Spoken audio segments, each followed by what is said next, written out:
All right, good morning. So we are going to go ahead and get started. I know your time is very precious. It's Friday. That's exciting. Excited to see all of you here and excited. I know we have several who are tied up with testing and doing different things or training administrators for testing, all of the things that go with that, who will be viewing our recording as well. So just glad to see you guys here. In hindsight, maybe the first week of April or the second week of April is not the best time for us to have a counselor meeting. So we will remember that and we will try to be a little bit better with our planning for next year when we plan those dates. Before we get started, one thing that I want you to think about kind of as we've done this, we've now made it a full year of counselor meetings, having them once a quarter. And our advisory team said that Fridays were actually probably good. And so, you know, just something to think about and something I'd like to encourage you to put on your exit slip is when would you most like to see these meetings happen, like during the week? Is Friday morning good for you? You know, I'm hoping next year we can go back to face-to-face. So if that's the case, is there a day of the week that maybe is better for you? So yeah, just some things to think about there. I know I see lots of familiar faces, but just in case you don't know who I am, I'm Julie Workman, and I'm the Instructional Leadership and Learning Specialist here at Arch Ford. I will be taking on a new role very soon. I am going to be the teacher coordinator, and that won't change things. I'll be here and helping you guys out, but just kind of adding a different layer of responsibility. And so Karen Norton is here with us today. So Karen, I'm going to let you introduce yourself. I think this is the first time that you've been able to. Yes, good morning. So I'm Karen Norton, and I am the recruitment and retention specialist here at the co-op. And that big long essentially just means that I have the privilege of working with novice teachers in the first 3 years of their career. And so it's an enjoyable role. My background is I'm a classroom teacher for about 10 years, stepped into a instructional specialist role in math and science, and then into an administrator role. So I was for about 6 years. 3 years at Carlisle and 3 years at Jacksonville when they became the Jacksonville North Pulaski School District. So I'm excited to be here with you today. All right, so Karen is going to be my wingman because you know how it is with technology. Definitely one of the things we've learned this year is that you need help. But Karen is kind of my right-hand man and we work together very closely. And I'm glad she's here today because I always tell her, I'm like, the counselors are totally my favorite group, okay? Because y'all are just so it's so positive and so nice. And anyway, don't tell your administrators or anybody else that, okay? Because I don't want to get in trouble, but I will just tell you that I totally look forward to working with this group because you guys are just so appreciative and accepting of help. And, you know, you're so quick to say, hey, this is what I need. And I love that. So we are going to get started. I'm going to go ahead and share my screen. Hopefully we're good there. Okay, so like we have done in the past, we're going to start with a little check-in. And so I am going to get our breakout rooms going. And I want you to take a look at our questions there. Okay. All right, breakout rooms are good. So 3 questions that I want us to check in with somebody today on, because I know that you guys as counselors, many times you spend your days checking on everybody else, but I was checking on you, okay? Because you need that too. You're in a very stressful role with a high rate of burnout, a high rate of compassion fatigue. And so we always want to take that time to give a little bit of space to check on each other. So the 3 questions, how are you feeling today? What are you putting aside to be fully present today? And what is one thing you want to celebrate since returning from spring break? Okay, so I am going to go ahead and put you in your breakout rooms. Introduce yourselves, talk to your people, and I'm going to give you just about 5 minutes to do that, and then we will come back and continue with our agenda. Okay, you should have a notice there to join your breakout room.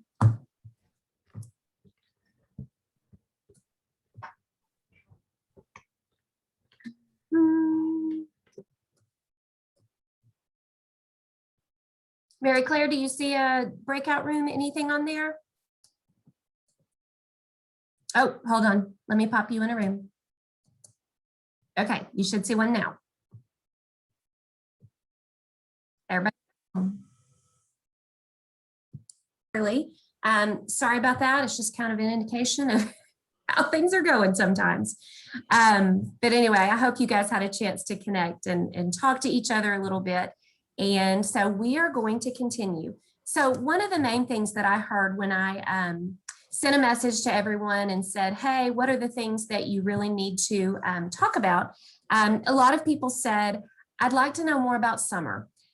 Just kind of what opportunities are there. And you know that last year when we first started bringing this group together, that was one of the things that I was hearing loud and clear from you guys, is that there just aren't a lot of opportunities close by for summer PD. I know that many of you go to the conferences, you conference, but again, it just is a little bit frustrating sometimes, especially knowing that you're taking a lot of PD sessions or you're doing things that aren't tailored to what your actual position is. So I'm going to walk through the summer site, and it actually is two reasons. One, I want you to kind of see how to navigate and how to be able to find the sessions that you think are going to meet your needs. But then also I want to ask that, you know, if there are people on your campus that maybe don't know, depending on where you are, sometimes teachers aren't as connected with us. And so they don't even realize exactly what we offer. So if you can kind of be our spokesperson and also direct them to the site and say, hey, I saw there are some sessions about those certain things, we would appreciate that as well. Because again, our goal is to make sure that we're giving responsive PD so that you guys can see what that is and we're meeting your needs. Because that's why we exist. We're here to support you. So notice that I clicked on our summer site. I'm going to show you real quick how I got here so that when we're not here, you're not going, now where did she do that again? So if you go to our website, which is just archford.org, okay? When you click on that, it comes up and it looks like this. I will tell you that we are about to launch a new website, so it'll look a lot better. This one we've had for a little bit, and so we're excited we're getting a new one. But all you have to know, and the address won't change for that, is if you go to archford.org, it brings up our website. When you scroll down, you see that little pop-up there, and what you see is it says Summer 2021 Workshop Information. That's all you need to click on, and what that's going to do is that's going to take you directly to the summer site. Okay, so that's the same link that I had clicked on. So just know that you get here by coming to Archford, and then you just click on workshop information. And what this does is this directs you to our summer site. And you can see that if you scroll down, there's a little video there to help you locate your summer sessions. So the site is new for us this year. If you have done sessions with us in the past and you're used to that, probably what you're used to is that workshops at a glance. And if you click here, you'll see that you can still see that like you're used to seeing. What that brings up, and I'll click on it for you so that you can see it, is the entire catalog, okay? It's a spreadsheet with every single thing that we are offering. So what we've done with this is we've given you two different ways to look at that. For some people, I just want to look at it by category. So notice over here it says administration. Those are all the sessions that would pertain to administrators, okay, or topics they might be interested in. Notice that as I continue scrolling down, there's a lot there, okay? We keep on going. Now we see that we're getting into a new topic, which is blended learning, okay? So if I scroll all the way to the bottom, I want you to kind of see that there's a lot of information here. Do you see how we're on like 360? Okay, so it's a pretty large catalog there. And of course, there are some repeats because sometimes a session will pertain to administrators and counselors and virtual learning, you know, so you're going to see that on there. But what I also want you to see, sorry, my phone is ringing, we're just going to ignore that, is down here at the bottom, you have tabs. So if you want to look at the entire catalog by category, then that's what's going to automatically come up for you. If instead you would rather look at date, maybe you know there are only certain dates that I'm available that I can do PD. This is the same information, but now it is listed by date, starting with June the 1st. Okay, so we know by law that in order for our PD to count for the next school year, it can't be taken before June 1st. So that's why the calendar starts there. And then again, it's just going to go through day by day, and you're going to see all those things. So just to kind of remind you, that's the workshops at a glance. That's what you're used to seeing. Now, here's what we have done different this year that we hope will make things easier, less overwhelming, less clicking to get there. Basically what we've done is we've taken that workshops at a glance and we've broken it up by category. What you'll see here is that those categories are in alphabetical order. You can see there's administration, blended learning, career and tech. And as I scroll down here, you're going to see counseling and mental health. Okay, so that's the one that most immediately pertains to you. But what I want you to realize is that there are probably sessions in those other categories that you might want to attend as well. So don't just stick with that counseling and mental health. So when you click on counseling and mental health, you see just a little bit of information. There's another spreadsheet, but now what you're going to see is this is only those sessions that have been tagged with counseling and mental health. So the easiest way to look at this is you see that little box there. If you click on that arrow, what it's going to do is it's going to bring up another spreadsheet, and I'm going to see if I can make it a little bit smaller so we can kind of see it all on one. Okay, so I know that's hard to look at, but if you make it just a little bit smaller, you can see all that information going across your screen. What you see here is you see the sessions that have been tagged for counselors, and they're organized by date, okay? What this is we hope is kind of a one-stop for you to kind of look through and say, okay, on June the 1st, there's DESE Guide for Life. That was one that a lot of people talked about. And you can see a little brief overview over there, and you can see who's teaching that. And then you have that direct link to register. So all you have to do is click on that, and it's going to take you directly to ESC Works. Some of these sessions are being provided by DESE. And so if they pertain to topics that our educators said that they needed, we pulled those off to make sure that you guys didn't miss those. There are some that are not being offered necessarily by our group. This one, Manage Students' Trauma Effectively in the Classroom. This is with the Arkansas Aware Grant. This is one of our school psychologists here at Arch Ford lined this up for us. And so again, but that's something that might pertain to you. Okay, so going through Rising Strong Together, the Arch Ford Admin Institute, day one. So you may be thinking, why is the Admin Institute on here? Well, day one of our Admin Institute is all about mental and emotional, social emotional learning. How do we take that systematic approach to really meeting the needs of our students and our educators?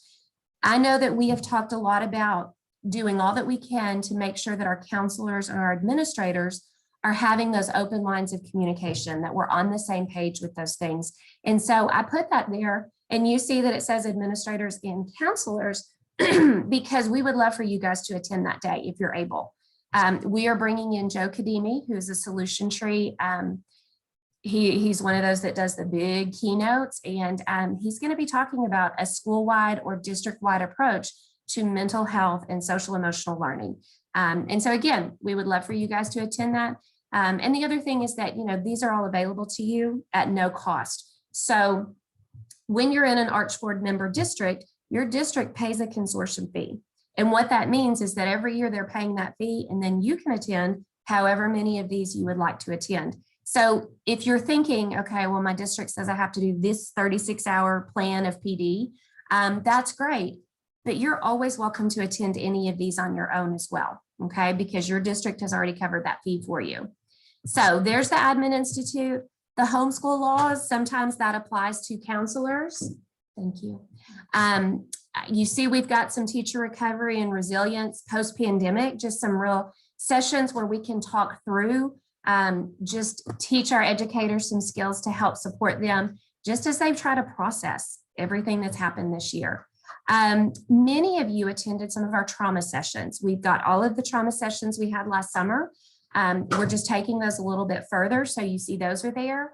On June the 15th, Recognize, Respond, and Report Child Abuse.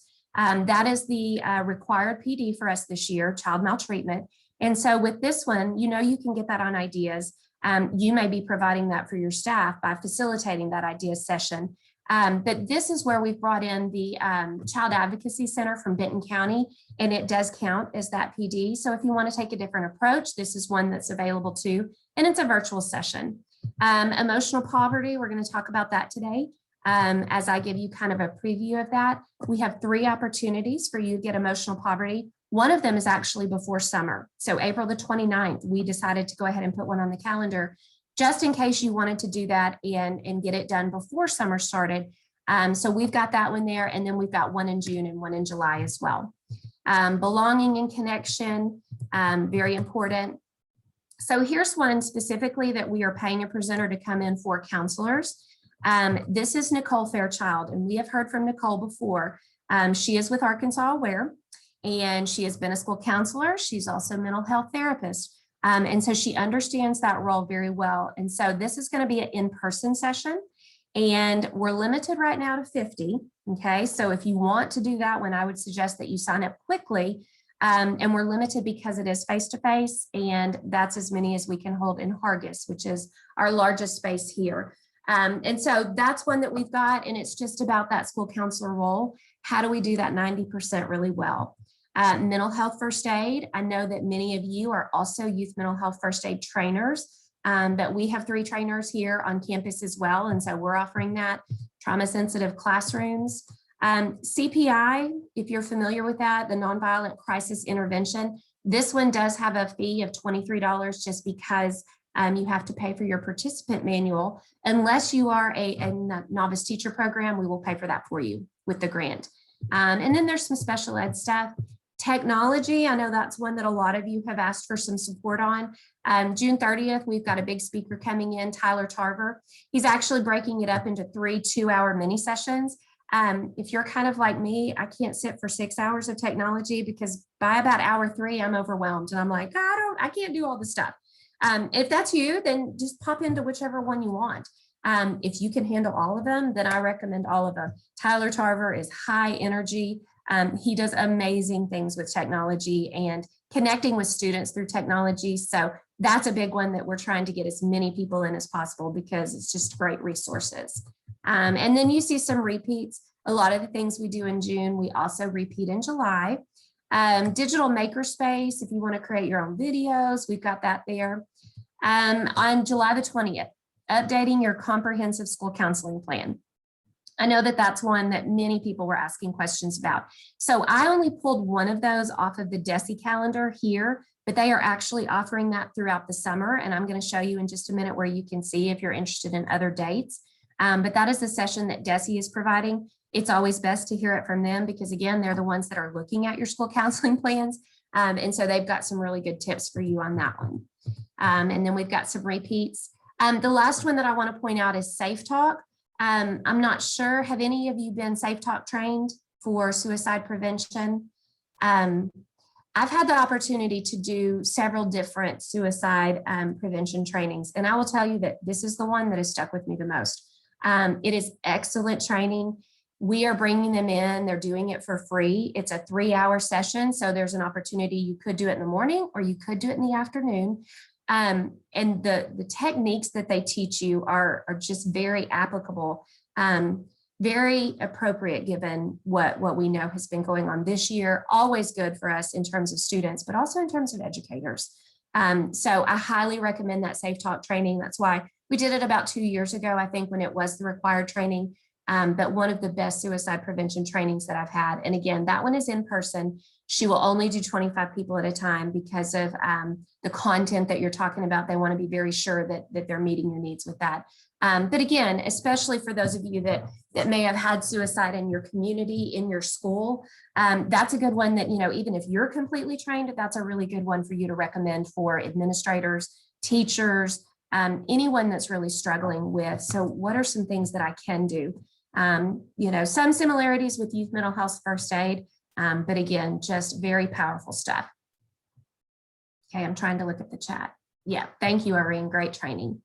Okay, so I know that was a lot of information, but I wanted to be sure that you guys had a chance to kind of see what we've got on that counseling and mental health. Before I go on, are there any questions about any of those sessions or any feedback, anything you want me to address with you?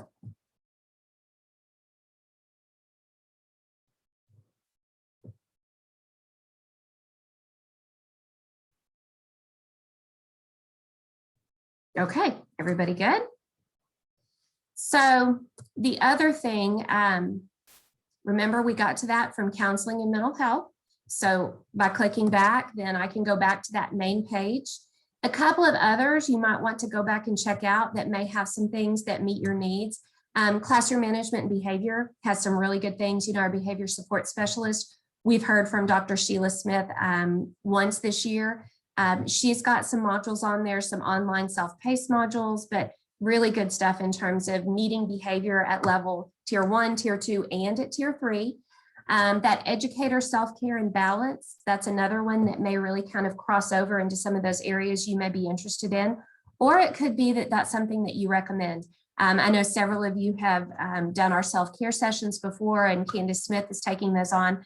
So she will be presenting those this year as well. But again, just ways to really try to support those needs. The other one's equity and cultural responsiveness.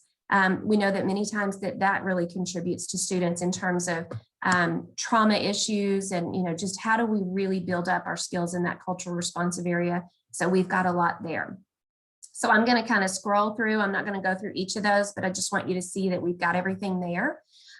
If you want to go back to DESE, you see that at the very bottom, it says DESE Summer Sessions. If you click there, it's going to look the same as everything else. It is going to bring up their entire catalog, so you're going to have to do a little bit of digging, but all the information is there, and you'll see all the counselor sessions, and they have continued to update that. So I would encourage you to take a look at that one as well. Last thing I want to show you are these little icons. You probably noticed those icons when I was looking at the spreadsheet. This is a way that we are really trying to grow and continue to be responsive. We know that some people love face-to-face PD, okay? And I will tell you that we are absolutely having face-to-face PD here at Archford this summer. Especially our big rooms are pretty much full every day of the summer with something. In terms of our smaller rooms, at this point, our smaller rooms only hold 10 people at a time. So we do have some sessions there. But again, if you're coming to Archford, especially for a session that says it's going to have at least 50 people in it, please know that you'll be in those larger rooms and you will still be 6 feet apart with that. We also know that many people have found that live Zoom virtual sessions are really good for them in terms of meeting their needs. It's convenient. I've got my kids at home. They can be busy, but I'm still here and I'm learning. So you see that little turquoise icon, that's live synchronous sessions. That means we will be using those. We'll be using Zoom to deliver those sessions, and they are synchronous. So it's live interaction, just like what we're doing now. The last icon that you see there is that little green one, and that's online. We know that some people want to do their PD more self-paced. I just need to work through. If any of you did Google Classroom last summer, that's a good example of how Rachel Shell set up that training. And so that's a possibility as well. We have some of those trainings, the behavior courses. Rachel will be doing those Google Classroom courses again, where it's not so much about you listening to someone, it's about watching a short video and seeing how to do something and then going into your Google Classroom and doing that. And so Team Digital also has some sessions for blended learning and for virtual learning. And so those will be noted with that green icon. So notice over here on the left, you've got some other things to explore on this site. But basically that's kind of that summer site. So I want to stop for a minute. Any questions that you guys have, anything that we can help support you with in terms of summer PD?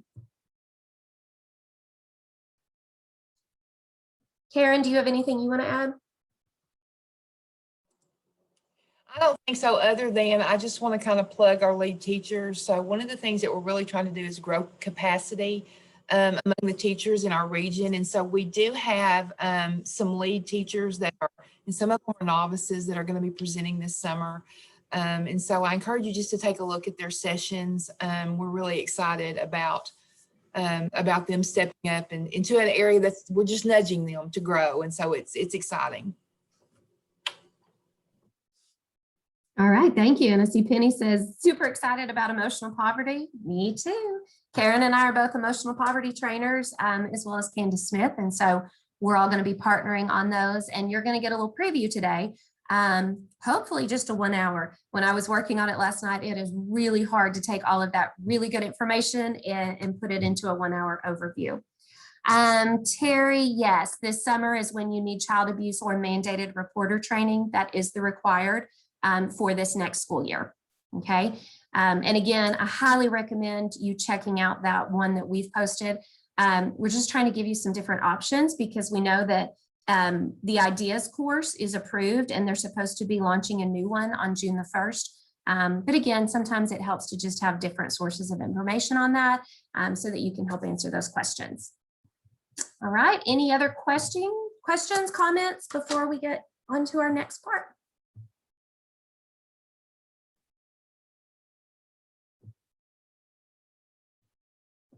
Okay, here we go. So the next thing that we have is emotional poverty. And Karen, I'm going to invite you to pop in on any of this because I know this is familiar to you. So I just wanted to show you when we have those 3 opportunities. And the April the 29th, we know what this year is like. If that's too much and you just can't make it during the school year, that's fine. If we don't get people showing up for it, it's totally fine. We will just do those in the summer. Okay, so I am going to start in and talk about emotional poverty. So this is the book that we are talking about. I know that many of you are probably familiar with Ruby Payne and all of her groundbreaking work on poverty. And so this is her newest book. Well, actually, it's been a couple of years now, maybe 2 years, maybe not the newest book because she has Emotional Poverty Part 2 that has just come out. And we'll be talking to you about that one later on. But this is really kind of digging into these areas. And I want you to take a look at that because one of the things that she explains is the way the book is set up. The first part of that is really dealing with things that happen between the educator and the student. So you notice there, you've got that picture of why do students explode. And so there's a chapter in the book on the unintegrated, unregulated brain. So it's really talking about the physiology of what is going on with students. If you've been in our trauma sessions or you were last summer, you got some of this. And we'll talk a little bit more about that. But one of the things that I love about this is she explains a concept to you. She gives you the science and the research behind it. And then she turns right around and she says, now here are the tools that you can use today to be able to help you support this. Second one that you see there, the inner self. So this part is really interesting because she does a lot of work and she really goes into what's going on in that inner self and then how that plays out in terms of student behavior. And then she gives you some tools to be able to use with that as well. And then the last part with that between student and educator is attachment and bonding. So it's really trying to answer this question. So why do those discipline strategies work with some kids and they don't work with other students? We know that many times we see that happen. And so then again, the tools that we're using there, different strategies, different styles, but digging into more of the why and starting to understand that impact that bonding and attachment has on student behavior, on the way that our students bring themselves to school each day. Okay, so that's the first part. Karen, anything you want to add on that part with that? No, I think you covered it. I just think about, one of the things that training that Ruby Payne really stressed is that, if you're not regulated as an adult, we can't calm the kid down. And that's really resonated with me because in my career, I've had times where I was not regulated and I was trying to calm down a kid and it was not effective. So that really resonated with me and thinking about how we interact with kids. And I think counselors do that so well. And our teachers really need to be trained in that because I think for some of us, that's a struggle. So that really resonated with me and I just kind of wanted to share that. Yeah, thank you. So then the second part of the book and the second part of the training will really go into, so how do we address this at the systems level of the campus? Because we know that we do a lot of things individually and we need to work with kids individually and we support them one by one. Especially when they're really struggling in terms of emotional regulation. But we also know that there are some things that we need to be doing at the systems level. We need to start looking at this approach on a wider scale. And so when we come to an admin institute and us focusing on that with our administrators, one of the things that we're trying to do is say, we don't want you to have to always react to things that have happened. We want to help to support you in this proactive approach. And so one of the things she digs into is, so how can we really get into this feeling of less than or separate from as a way to reduce shame that our students may feel, anxiety, and even violence on our campuses. So she's got some tools there and you can see what those are. Kind of a fascinating thing for me is she gets into this question of, so why are our males having so many more discipline referrals than our females? Pretty much any school you pull up that data and you take a look at it, typically our males are overrepresented. She gets into the brain, not into gender identity, okay, in terms of their physical, but she's talking about the differences in male brains versus female brains. And so it's kind of some fascinating information. And again, tools are there to help us to support that. And then the last big part of this is, how do educators create emotional noise? The first time she talked about this, I wasn't real sure what she was talking about, but what we're talking about there is in terms of how much emotional noise is there in that classroom? What is the back and forth between teachers and students? How are the emotions impacting that? And it goes right back to what Karen said. A dysregulated adult is not going to be able to regulate a kid who's struggling with that. And so it's really getting into us as the educators. What are some things that we need to be aware of? She goes into the stages of adult development, all of that in terms of ages and kind of what your focus is in each decade. And so it's a really interesting way to take a look at teachers who are really good at helping to regulate kids and teach them how to regulate their own behavior, and connecting to, so what is it about that teacher? Could it be that, you know, this is just where they are in adult development? What are some of those gifts that they have? And so there, she's giving you some tools for that as well. So that's kind of a brief overview of that. What I want to do is go through and kind of just hit on each one of those a little bit more in depth. What I want you to understand is if you attend emotional poverty training, you will receive the book for free. We will mail those out to you. You won't need it for the training, but you'll receive it after that. And so we're excited to be able to provide that for you. It is a great tool to be able to use. And I know, especially as counselors, we talked about this is one of those that, you know, we can provide this training for you. And then it may be that you want to go back and do some book studies with your teachers. And so we want you to feel prepared to be able to do that as well. So I want you to take a look at this picture. What are some thoughts that you have? And you can use the chat or you can just talk to me, unmute and talk either way, because we're a pretty small group today. So what are some thoughts that you have when you see this picture?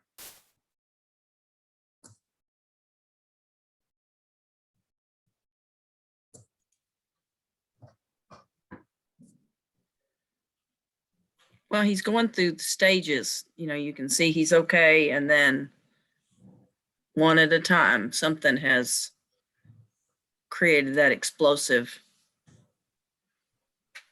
Yes, thank you, Penny. You see those stages. Are you thinking of a kid right now? Yeah. Who that might be for you? I know I can think back and go, ooh, I know who that kid is, where you just see that pressure building up. So one of the things that this book is so helpful at doing is to help us to understand what are those things happening early on that we can begin to really pay attention to that might help us to be more proactive, that might help us to prevent some of these things, okay? Mary Claire, lots of times students give us those nonverbal signals that this is about to happen, right? Now, sometimes we have those kids that go from 0 to 60 like that, really quick. But sometimes we've got a little bit of a warning. And I know the more we get to know our kids, the better we get at being able to recognize those. But what I love is when you get underneath this and you really begin to look at how is this going on for them up here? I think it gives us a lot of insight in terms of how can we support those students. Okay, so a couple of things about emotional poverty. First thing I want to do is kind of clarify and separate the two for you. Ruby Payne is known for her work on financial poverty, okay? When we're talking about Ruby Payne and poverty, typically we're talking about economics, okay? And what she's doing is she's now adding another layer and saying financial poverty and emotional poverty are not the same thing, okay? It does not fall along those lines of has more resources than others. In fact, what she has seen in her research is that many affluent students coming from families that have no issues with meeting their needs in terms of bills and their finances are experiencing this at even higher rates.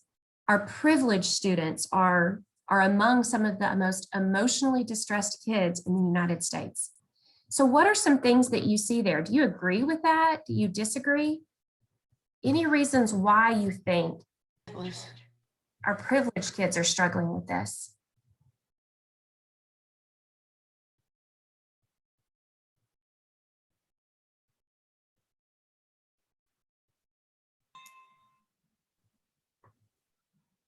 Is it because we're held to a higher standard in some regards? Could be. Yeah, never had to problem solve or self-soothe because parents have done it for them. Yep, they haven't had to fail.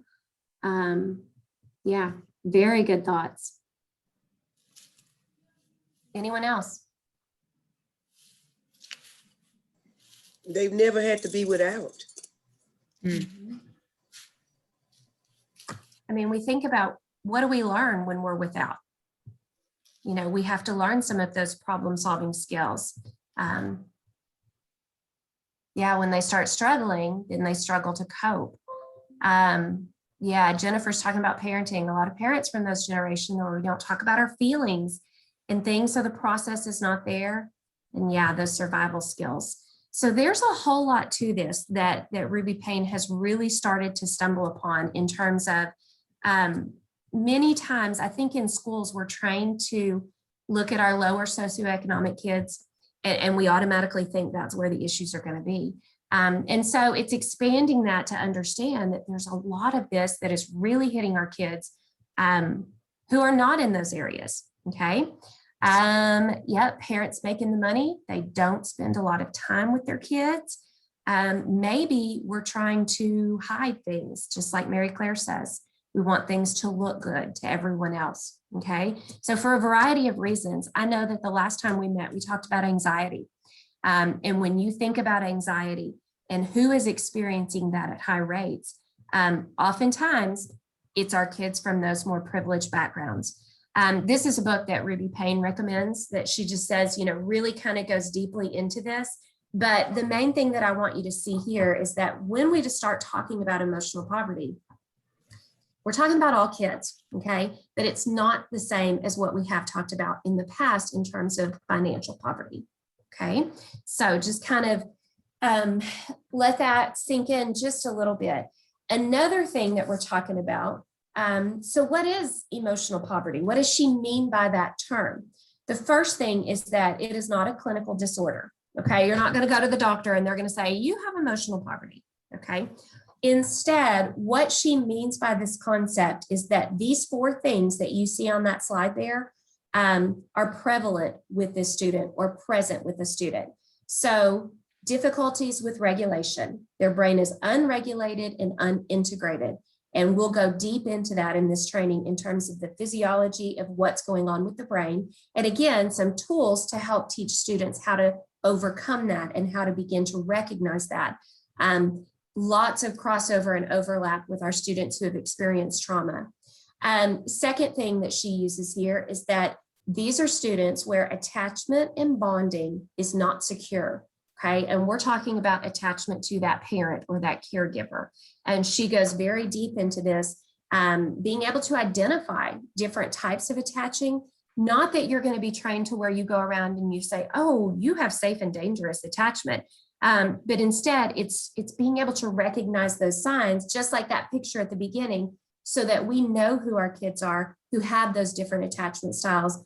Unfortunately, many times we pick up on that when we see those interactions between parent and child. And that's kind of that flag for us to say, okay, the attachment here could be an issue if this is what the child is experiencing here in front of me, or this is what that child experiences here at school. What could that look like at home for them? And what impact is that having on their behavior?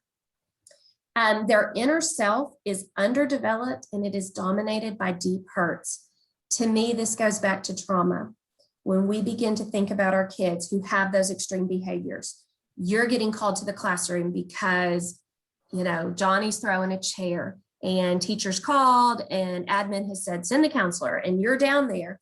That's one of those where we say, okay, when a child is choosing to have these types of behaviors, when they're acting out in this way, we know that likely there's a lot more going on under the surface. And so she really gets into that inner self in this.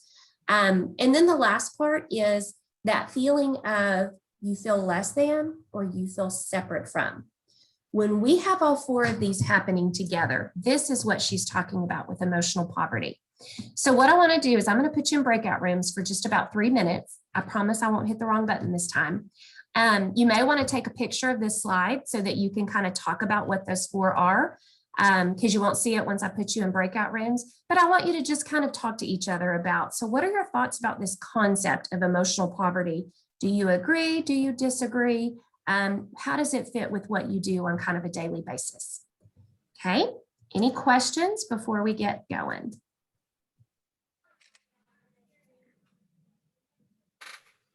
Okay, I'll see you back in 3 minutes.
Sorry for pulling you back. I could tell you probably were having some really good conversations.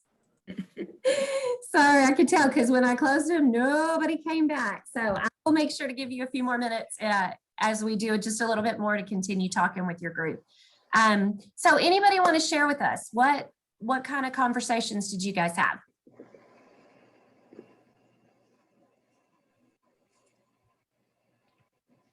Benita, you want to talk? Well, one, with my group, I was just discussing, just trying to find strategies to build trust and to teach the students how to self-regulate from a standpoint of being able to function in a social setting, because a lot of times our poverty students, as far as emotions is concerned, they're struggling with that. And because of the trust factors and not being taught the proper way of how to deal with their emotions, a lot of times you see lashing out or violent situations. And and the thing is, they're not really knowing that it's wrong per se. They're just mimicking what they are accustomed to. And then one of our teammates, she also mentioned the fact that we are fighting against what they see on social media, what they get through the news, their parents' beliefs. And so we have to figure out a way of how, not only as counselors, but even using other people in the building to help with those students, especially if they have a relationship with them already. Yes, you are absolutely right, Carla. Thank you for sharing that. And you know, that's a big part that we will dig into in terms of that trust. We know that there are so many factors working against kids in terms of what they see, social media, all the things they have access to even. But we also know that for many kids, they have a really good reason not to trust because of however, you know, things are at home or adults that they've been in contact with. And so this is a really good piece, I think, to help strengthen your knowledge in that area, because we're going to go deep into the inner life and talking about what impacts that, what kids are saying to themselves. And again, overlapping that with trauma and that lens that they're looking through. Our kids of trauma through that lens of fear, because most of their experiences have taught them, I cannot trust adults. Any other thoughts or ideas you guys want to share? Well, and Julie, I'd just like to piggyback off what Carla said, that this is so applicable to kids, but we know that we have adults in our buildings that this also applies to. And that, you know, in thinking about how they react or how they act, this may be a situation that they're in. And so, especially after COVID, you know, and post-COVID, we don't know what our teachers and our adults in our building have been through, and that's going to impact kids too. Yes, absolutely right, Karen. Thank you. We talked a little bit in our group about how we see parents cause that undeveloped emotional, because they helicopter so much and they don't want them to struggle. They don't want them to work through any problems. They want to, you know, rescue, that as they get older and they're, you know, seniors, that they don't know how to problem solve. Like they can't, because they've never had to work through a small issue to know how to handle something that's big.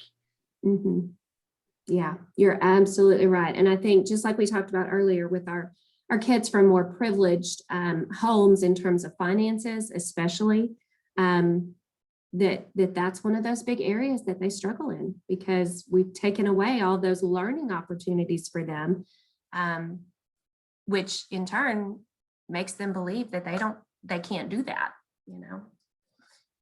Okay, so I can already tell we're not going to get all the way through this. So what I'm going to do is I'm going to just share as much as I can till about 10:30 so that I save some time for us to talk about. But I hope that you're seeing kind of how rich this is and how much good stuff there is in terms of emotional poverty. Okay, hold on. Can't find that little button to move it. So in terms of the full 6-hour workshop, what's the purpose? And it's, of course, to identify tools and strategies that will help us to work towards classrooms and campuses with less anger, anxiety, avoidance, and violence. And I'll let you take a look at the objectives there.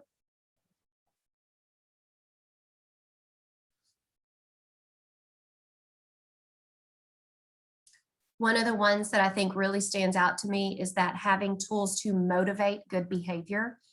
Student motivation was something that many teachers and educators were asking for support with.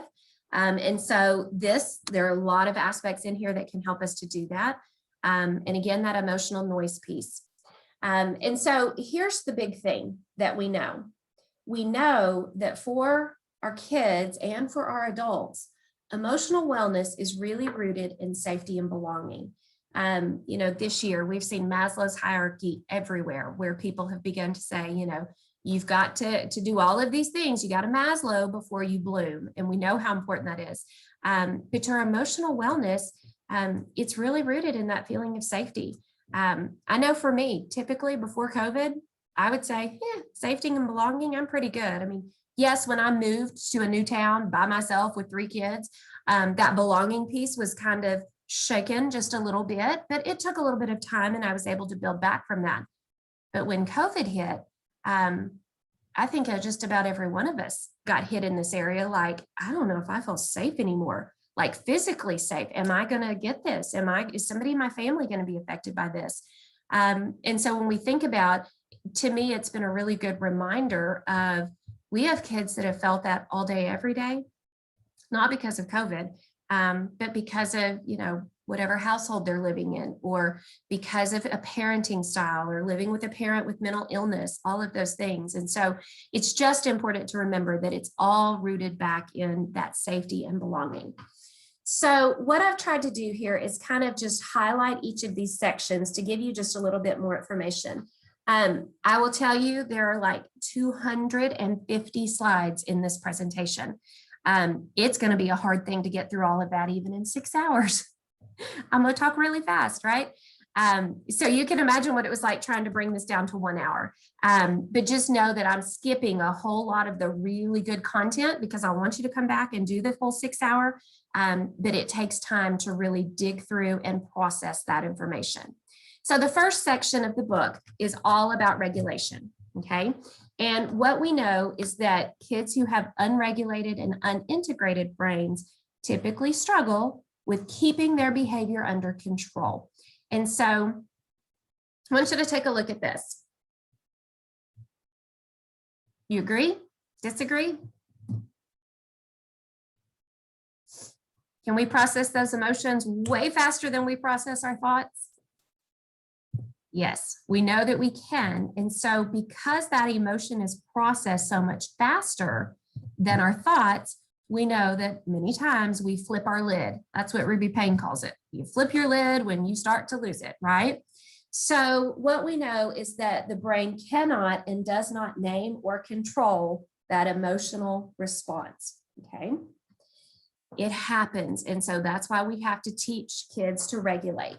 So one of the tools that she uses is the hand model. Many of you have probably seen this before. You may already be using this with your students. I know we started teaching this last year with our trauma sessions after we were trained with emotional poverty, because we saw that carryover and how important it is for kids to have something right there. They have their hand with them all the time to be able to really understand what that is. So in this part, we really go deep into the brain, the limbic system, all the physiology of what is actually going on in that brain. And so I've skipped all of that part. And then the part that I love is she takes you right to those tools. This is one of my favorite tools. I've told people I'm going to get a teddy bear in here so I can do this because I think it's just so precious. But this is a strategy called Teach Teddy. And this is where the child has a teddy bear. Obviously, this is going to be one of those strategies for a younger student. We'll talk about one for older students in just a minute. But basically with this, they have their teddy bear and they are being taught to nurture and teach their teddy bear the skills that we want them to learn, okay? We all know when you teach it, you know it, right? I always tell people I need to teach a workshop on that because that's the level I need to know this information on. So the idea is that the child is going to teach their teddy bear those strategies that they themselves need to work on. They give stickers to their teddy bear when it's behaving and it's following those strategies. They consult the teddy bear when they are struggling. So it's giving them, and what we're really trying to do here is develop that inner voice, because we know that as adults, we're mostly regulated. Most of the time, we're regulated, we're good to go. We have this inner voice that's constantly talking to us and talking us through situations. And so this is a way, especially for students who don't have that, or that inner voice is not as developed as it needs to be. This is a really good strategy to use, and it can be shared with parents. Great way to have them working on that together. And so this is a freebie. So if you go to that website, ahaprocess.com/Teddy, you can actually print that strategy there. And so that's just an example to kind of show you what that might be used, what that strategy might be like. So here's one if we had an older student. And this is one that I will say that I've used with my own children. I have a 21-year-old who struggles with having this regulated brain. And so at different times, after I learned this last summer, I was like, look, we're going to sit down and we're going to do this. And the idea here is because we know that our brain processes images faster than it processes words, we're using those pictures. And this is a tool to help them really think through what are the things that I want for myself. So you think about a high school student, okay? And it's just a conversation. So let's talk about your diploma. Do you want to graduate from high school? Well, yes. And so, okay, so let's go ahead and work together. Let's pick a picture that's going to represent that. We put the picture in there. What do you want to do after you graduate? Do you want to go to college? Do you want to go to technical school? You know, whatever it is, let's put a picture there that represents for you as the student what you want to do. What do you want your job to be? What do you love to do? Even if you don't get paid, what would you love to do? You know, maybe this kid, I love working with cars. I love working with vehicles, fixing them, finding out how they work. Great. Okay. We put a picture there because that's giving us that clue that this could be our future career. I love this one. What do you want to drive when you get out of school? Like, what is your goal in your life? What car do you want to drive? What truck, what vehicle? Put a picture of it. My son is super into cars. So this block took us a little bit because he was like, okay, it's got to be this. And, you know, me, I was like, can we just get like a picture of a car? No, it had to be the right car. Okay, what do you want to get paid? Of course, most of them, I want to make a lot of money. Okay, then we're going to put a picture there. What do you want to live in? What do you want your house or your apartment or whatever to look like? Let them find a picture of that. What do you want your friend life to be like? You want to have a lot of friends, a few friends, relationships. Do you want to get married? Picture that represents that. And what do you want to do for fun and for hobbies?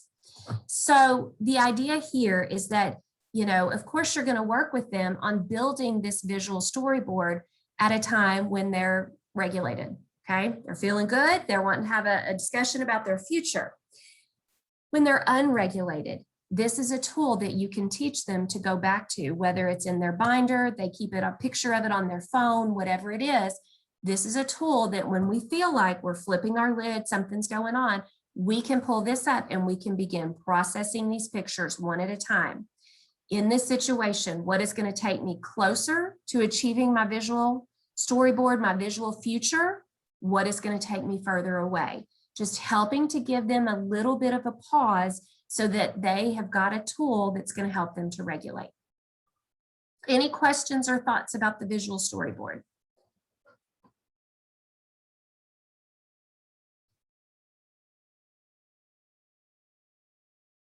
Has anybody seen this before or used something like this before with students? Yeah, I see some heads nodding.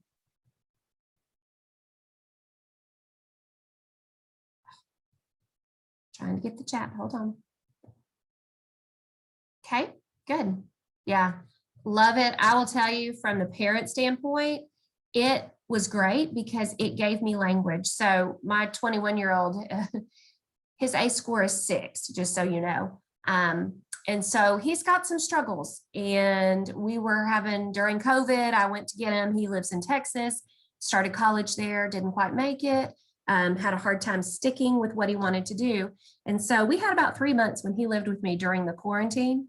And this gave me the language to be able to talk to him. Okay, so let's talk about that as we make choices for your future. When you're arguing with your brother and all those things, okay, let's go back to this. What's going to take us closer to that? So yeah, just can be very useful. And I'd encourage you, I mean, all I did in terms of template was I just made a table and those squares, and it was a good conversation. It's also a good way for kids to maybe think about things that they haven't thought about. You know, many times our teenagers, especially, it's in the moment, it's right now, but when you start saying, what kind of house do you want to live in when you grow up? I mean, do you want to live in your mom and dad's house? Are you going to put a picture of that, or do you want to have your own house? It just helps them to kind of start with that future thinking. Okay, so section two is where we start to get into what is the motivation behind behavior, good behavior, bad behavior. And this is where we start to talk about that self-constructed inner self. So when we talk about this, you know, I don't like those terms, good behavior, bad behavior, and I don't think she does either. Good behavior is really motivated by self-compassion and compassion for others. Poor behavior lacks that self-compassion, that compassion for others. Okay. So when we start to think about what type of behavior we're seeing, then we have to get into, so what is the motivation behind that? I'm going to give you a minute to read this quote by Stosny.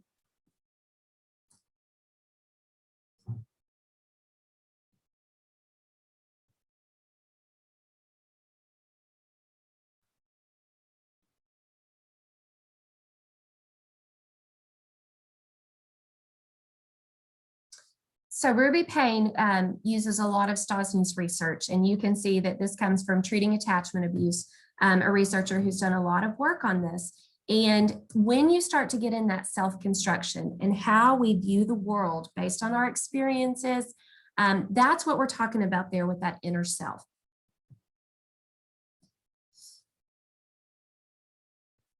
With self-construction, so we know it builds the inner self, and then the inner self constructs the world to align with that. Our limbic system, okay, this one's pretty scary.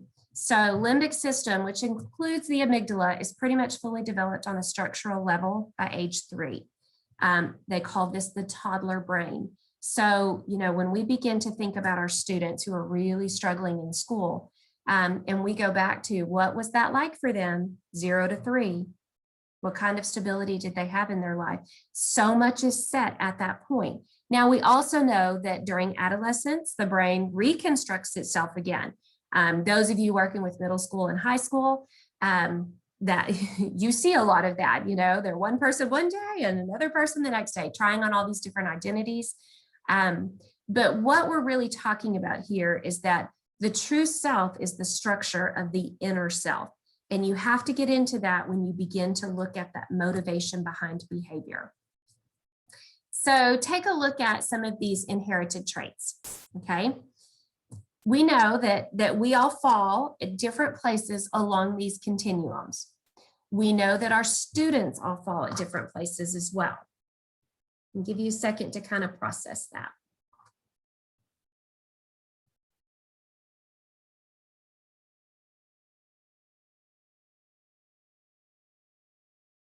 So we tend to inherit some of these tendencies, but then it also completely relates to how we have developed that inner self, that self-construction that we've been talking about, okay? So what does this mean in the classroom? And in the actual training, the full training, we go through many of these different stages, but here's just one example. So in terms of trust and distrust, if you have a stronger self-construction, you tend to trust adults, you tend to see authority as a way to keep you safe. You tend to follow what the teacher asks you to do, classroom guidelines, those things. Our students who have developed that distrust typically have a less developed inner self, that less developed self-construction. They distrust adults and they suspect authority. Okay, so any thoughts on that, just in terms of the inner self and what you're seeing there with trust?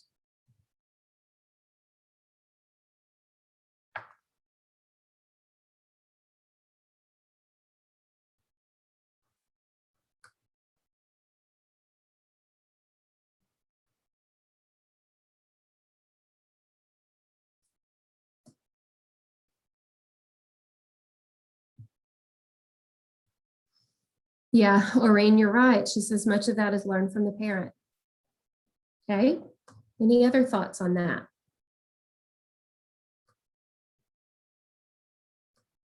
So we all know that when we have students who don't trust adults or authority, typically the best way to approach them is to offer them some choice, right? You can choose this. You can choose that. Managed choice, we always like to call it, because we're never going to let them choose something that is not going to be okay with us. Genesis, yes, you're right. Life situations many times have created this. But we know that kids who distrust adults are more likely to respond to their own choices. And so many times that's a tool that we can use to give them.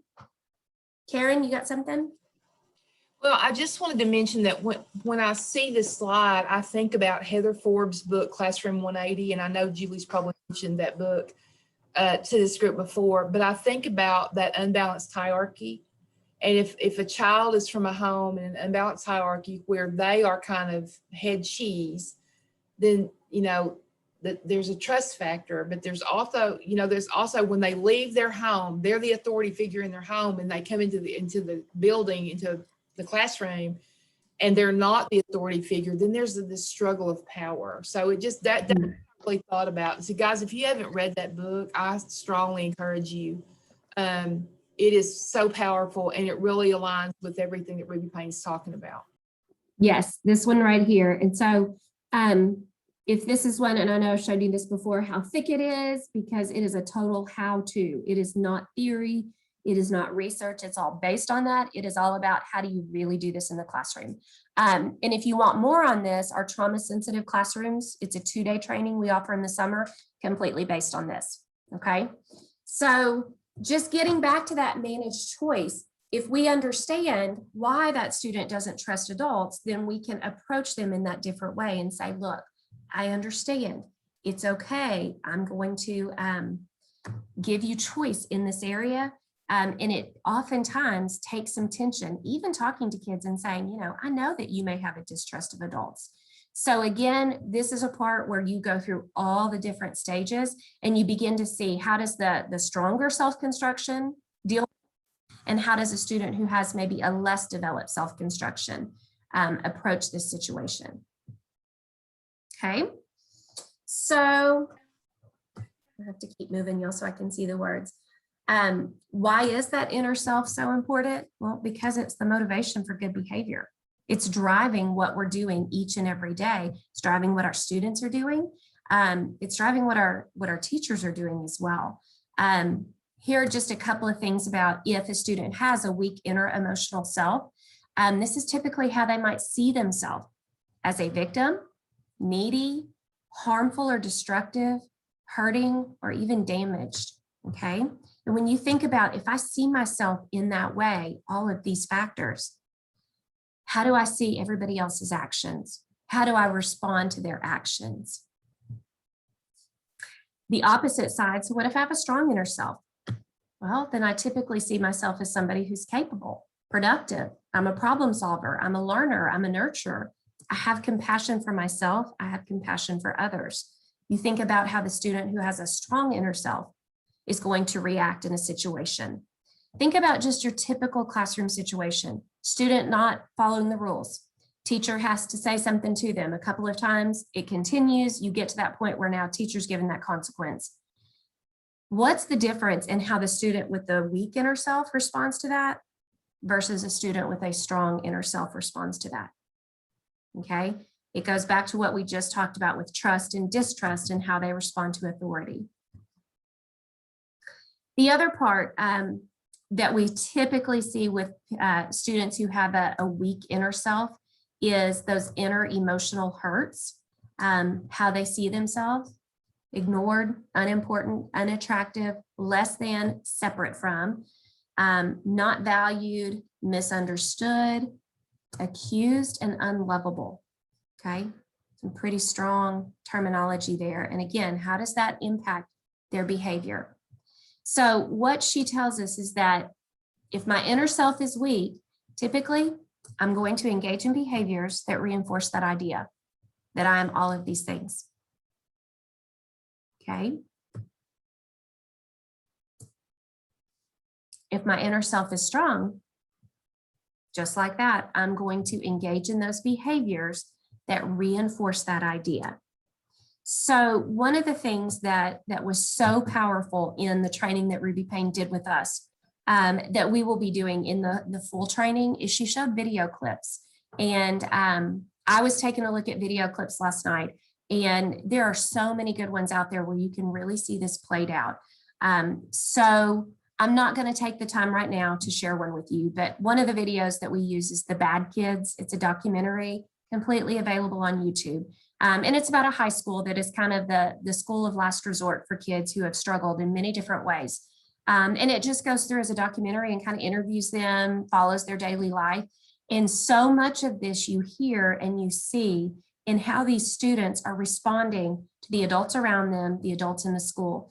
One of them is a student named Joey, and he's a high school student who doesn't come to school most days. And you see the principal calling the mom, and the mom says, well, I can't make him do anything. And when they finally catch up with him, he's just been living on the streets for 2 weeks. And when they ask him why, he just says, nobody cares. Nobody cares where I am. Nobody cares. My mom doesn't care. She's on drugs. She's not paying attention. And you hear so much of that inner self coming out in the way he describes things. And then you begin to connect that back to, okay, this really helps us to understand why I'm seeing this with this student at school. How do you help that student to move beyond that? And so, the other one that was so powerful, and I don't remember the name of it, but we'll have it in the session, is when they interview people on death row. And they've gone in and they've done some really extensive work with people who have been sentenced to death for their crimes. And they talk about their childhood. It's heartbreaking when we begin to hear that. But again, you see that evidence of how impactful that inner self has been and how the behaviors just reinforce those thoughts that they had about themselves over and over and over again. Okay, I want you to take a look at this. You see the weak inner self. You see some different ways that it can play out. The anger that they project onto others, leading even to violence where they harm other people. The fear of loss of safety or belonging. And then you see that sometimes that anger instead is projected onto themselves, resulting in anxiety. Okay. So I know we're getting deep. But I want you to see that this is what this is about. It's really about kind of digging deep and going beyond that. So next section goes into discipline. Why do discipline strategies work with some students and not others? And this will be the last part that I'm going to cover today with this. This is where she gets into bonding and attachment. And I will say that before this training, that was not something that I did a lot of research on or really thought about.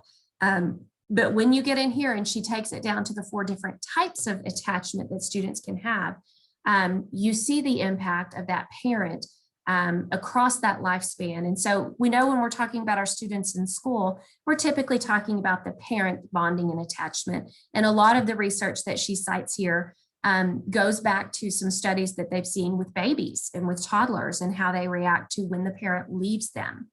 Okay, so here are the 4 different types of attachment that she talks about. And each of these types can be really discerned by how students respond in different situations. And again, this goes back to some research in terms of how babies reacted when the caregiver left the room. So we have secure and attached. And so in that situation, this is where the parent would leave the room. And so what you would typically see is that the child, when we get to those ages around 12 to 18 months where they begin to really understand separation anxiety, the child would be upset for a minute when the parent left because they're bonded to their parent. They want them to be there. But after a minute or two, they got over it. They played with the toys. They were fine. Parent comes back in the room. They're excited to see them. Okay. And so it's just, they have that inner self of I'm lovable. I love my parent, and it's that healthy relationship there. Okay. So this is where you see that sense of self is fully integrated. These are our kids who tend to do better academically. They tend to form healthy relationships with others, their peers, adults. Their brain tends to be integrated and regulated, and they tend to respond to traditional discipline pretty well. Okay. So then we get into the insecure, anxious, avoidant. I'm going to let you read that for just a minute.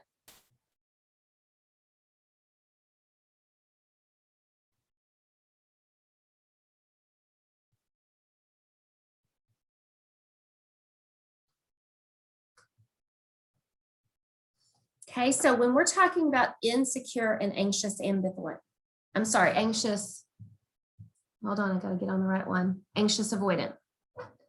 Ooh, lots of big A words, okay? In this study, when the parent left the room, the child would be focused on toys, exploring the room, showing no signs of stress when the parent left the room or when they returned. Parent didn't really respond to the child's signals in a reliable and sensitive manner. Child minimized the interactions with the parent. So basically what they're taking from this is that the child does not really see the parent as being sensitive to their needs. They provide the basics, food, clothing, shelter, but they really don't interact with them emotionally. If that's the type of situation that child had, then here's what we might expect to see in the classroom. That sense of self is kind of disconnected, anxious and avoiding. Maybe these are loners, difficulty with forming relationships, restricted emotionally. They avoid things that would require some type of emotional response, typically not well liked by their peers, and they don't respond well to our typical discipline approaches. And you can see there, Stosny's saying there that I'm unlovable and you're going to reject me, so why would I bother? Okay. Next type of attachment is the insecure and anxious ambivalent. And this is more of that inconsistency. So child would be distressed before the separation. And then when the parent comes back, but they're not readily soothed by the parent. They continue to cry. And what that means is the parent really didn't give them a sense of relief. Almost like they're overactivating that circuitry in their brain versus the avoidant. They just don't activate it. It's kind of a why bother because you don't really engage with me. In this one, it's like an overaction, over anxiety. And so this child was insecure and anxious, and they don't really perceive that their parent can be trusted for safety and security. So take a look there and you see what that might look like in the classroom.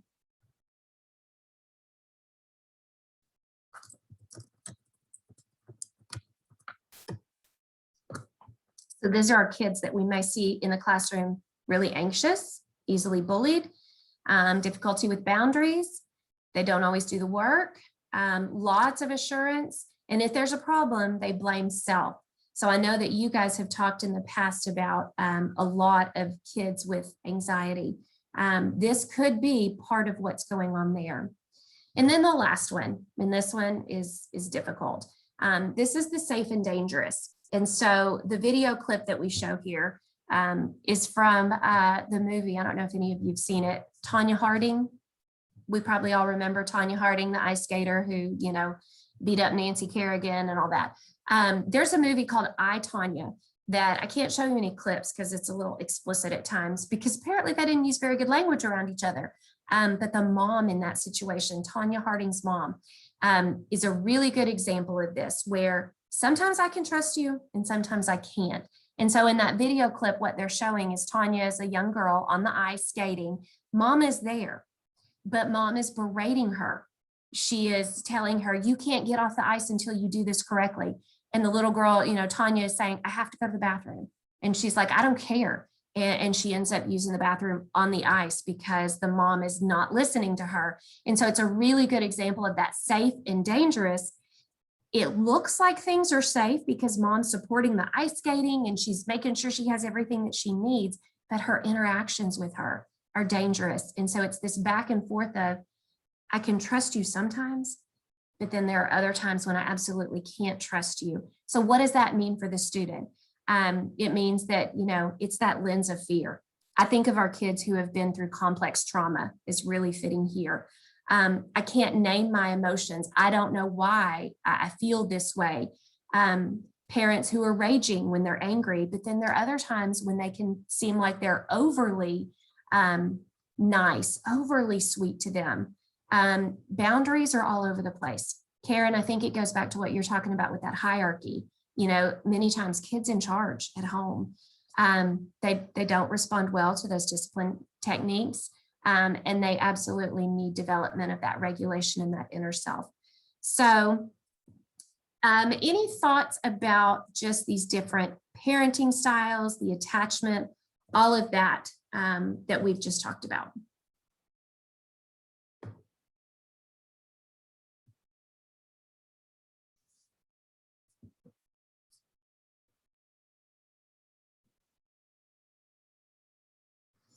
Okay, so that's emotional poverty, and that's just a really small part. I thought I was going to get through the overview and show you all 10 sections. Karen's laughing because she knows I have a really hard time with that. But there's so much richness there. Anyway, so anyone have a question about that before I take us back to our other? Hold on. Okay, I'm gonna give you a stretch break. Stand up for a minute, stretch for 2 minutes, and then we are going to finish up and give you another opportunity for some discussions. Okay, 2-minute stretch break. Stand up. You've been listening for a little while.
Okay, so hopefully you got a minute to stretch. I got to stand up for a second and drink the stupid water. We always talk about that. Drink your water, makes you feel better. Thank you, those of you who put anything in the chat. So as you can see, we love emotional poverty. We are excited about it. And so don't forget, you will get the book. I promise that Karen will work with me and get me to where I can get it in 6 hours. So we're going to work on that because, there's just. Can do it. I believe in her. Yeah, we'll see. Okay, so last thing that I want to share with you, and I don't think that I've done this before, and I don't know why, but I want to kind of point you to our Archford updates. And I'm just going to kind of point out the counselor section for you. So I don't know if you guys are aware, but if you go on our website, we post our monthly updates. And basically, this is just to make sure that our schools are seeing everything that's important. And you can see that this is April. The last 3 months are there. We try not to repeat information as much as possible so that it's manageable. And so basically, you can see that everything is just kind of organized by heading. So digital learning programs and plans, that's a big thing right now. The highlights are the new information. So we know, of course, that a lot has gone on with COVID and the directives being changed to guidances. So that information is there. anytime there's something in red, it means there's a response required or there's an action required. And so these updates are ones that we share with our principals, our curriculum directors, our superintendents. We share with you as well. And so just know that those are always there, a great source to get that information that you need. Standards and assessment, not a whole lot going on there other than we know that many of you are in the thick of testing right now. So our different content areas are there: reading, ELA, math, science, social studies, CTE. They always put their newsletter for the month is on there. Computer science. So I know that especially if you're high school counselors, you're probably already taking a look at some of this. But a couple of things that you may want to pay attention to there under computer science. Of course, we know there's lots of bonuses for teachers who are looking to get into that area of computer science. And we know that Act 414 has been signed now. And so what this means is that beginning with 2022, every ninth grade, or beginning with that class of ninth graders in 2022, they must earn one full high school computer science credit to graduate. We do know that there have been some new courses that have been approved by DESE for instruction to 8th grade students starting on July 1. And that is there. I'll go back and link it. I don't see. Oh, it's linked there at the bottom. Sorry. On this last one down here, you can click there if you want to see those courses. But for some who are trying to get a jump on that, so you can teach them to 8th graders and it would count for that high school credit starting with July 1 of this year. We know that digital course content aligned to standards is going to be made available to schools. And we know that in 23-24, each high school must employ a computer science certified teacher. So a lot going on in the computer science world. And for some of you, I know that may impact you. So check that one. My computer science section every month is always this big because there's just so much coming out right now about that. And there's a ton of PD being offered pretty much every day this summer. There's a computer science session going on somewhere in the state. So as we continue down, here's counselors. So this is the information, and I try to put anything there that I think would be very helpful for you. So the PSAT administration for 10th grade students, that came out in a commissioner's memo just a few days ago. And so for our high school counselors, if that is something that your school is wanting to do, basically what the state is doing is they're saying that they will administer that for all students in grade 10 at no cost to the student. If that is something that your school wants to do, then you can see there in red, you have to complete this survey by April the 23rd. Access that survey by clicking right here, and you have to tell them that. Anybody who doesn't tell them that by that time will not be considered eligible for this. So you may have to pay for it on your own. So regardless, whatever you have going on in your schools, just know that that is something new that came out in the commissioner's memo just a few days ago. Another one, DESE's asking that schools remind students that weighted credits are available for some of the CTE courses to replace math science graduation requirements. If you want to see that, that list of weighted courses is there. There's a new scholarship being offered for a graduating student who's attending college if their parent is a transportation staff member in an Arkansas school district. So this is our bus drivers, our people who work in transportation, just a scholarship opportunity that's there. So those are the current updates that I have on there for counselors. I will scroll through so you can see what the rest of this looks like, because there may be, depending on your role and anything extra that's been added to you. Virtual Arkansas has information, Team Digital. We have special ed information on there as well. Social emotional health is usually there. So you see there are 3 virtual sessions being offered by DESE and ASTA, kind of a joint thing on social emotional learning, trauma-informed practices, and educator self-care. Afternoon sessions, if you're interested in those, you can click directly there to register. ESSA and accountability. So they've put out some corrections to the 2021 business rules, reflecting some things that had to be changed because of COVID. And so you can see those there. Praxis, test support, tests and leads information. We have a section for principals with information for them. And then we have a section that's just kind of other information, grants, things that might be important.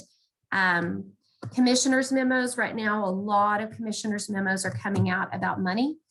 We know that ESSER funds are being sent to the schools, so we're on ESSER round 3. And we know that that's a pretty large chunk of money, all related to COVID and how your school district has responded to that. So information is there if that's something that you need to know about. And then just upcoming information, link to our summer site is there if you want to see that. There's an RTI webinar coming up next week. And then you see the flyer there for our Admin Institute. And again, day 1 of that Admin Institute would be very applicable for counselors, and we would love to have you there. Great way to get some conversations going. And we have some groups. I know Trisha is on here. Trisha will be presenting some of the things that she's already shared with this group about Greenbrier and how they've kind of taken that whole school approach. So any questions with Archford updates? Benita, you raising your hand? Yeah, go ahead, Benita, unmute and talk. What did you say this update letter is on the web? So I'll show you.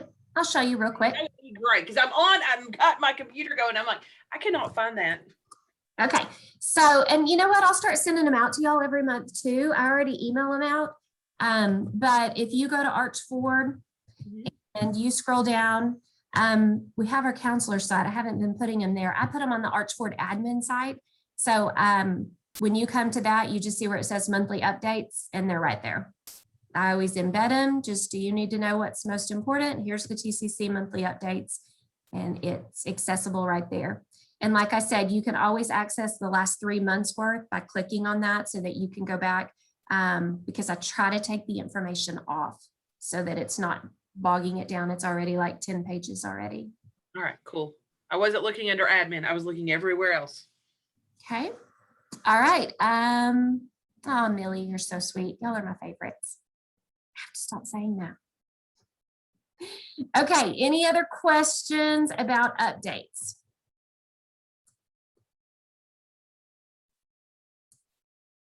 Okay, so the last thing that I have is our discussions, and what I'm going to do in just a minute is I'll redo the rooms. And if you just want some time to talk to other counselors about grade specific things, whatever it is, we'll put our elementary K4. So I'm going to make it to where you choose the room. And if you haven't updated your Zoom app lately, then it may not show you that option, and that's okay. I'll just put you there. So just be patient with me in just a minute when I redo those rooms. I do want to put this up there. Do we have anybody who is a RSCA member who wants to say anything about the summer conference?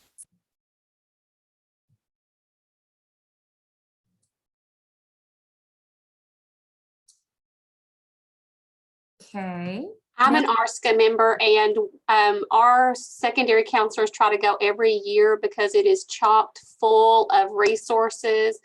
And typically you get this pamphlet beforehand and you kind of map out where you want to go and what would benefit you the most. And some of them are like make and take sessions, where others are like trauma informed. And so they have a lot of free resources. I'm not sure how they're doing that portion of it this year.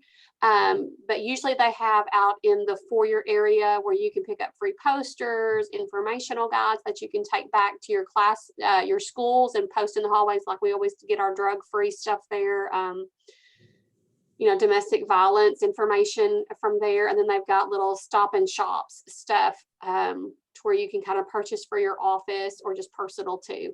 So it's always been very, very wonderful. Some of our teachers have presented there. We're contemplating whether we want to do that again this year, because that part is a lot. But I think if you've never been, you would absolutely love it. They always have lunch and a keynote speaker that is absolutely amazing and motivational. It kind of gets you pumped up for when school starts the next time. Very good. Thank you, Millie, for jumping in and sharing that information. We've also got some information in the chat. Genesis says their counselors are going. Carrie says best conference I've gone to. And Aureen is running for office. So she is running for elementary vice president. So she is asking you to vote for her. So woohoo, Aureen. We always love having our people on the board there as well. So next thing is attendance form. If you want PD credit for attending today's session, I'm going to grab that link and I will put that in the chat. So there's attendance, and that's just so you get PD credit for today's session. And then the other one is exit slip. That's where you give us feedback. And like I told you when we started, if you have ideas about what day is good for you, at this point, I'm thinking that we're going back face-to-face next year with meetings, because I know with how busy you guys are, sometimes it's better for you to just get away. Mary Claire, that's fine. You can still do the attendance form, not a big deal. You'll still get credit for it, so no worries about that. Anyway, so if there's a certain day of the week, if you'll pop that in the comments, I think it says something about any other information. Yeah, future meetings, just anything that you guys want to give us so that we know how to plan for next year. Since this is our last year, our last meeting for this year. And so I'll give you a minute to fill those out, and I will set up the breakout rooms so that we can, okay, let me stop the recording.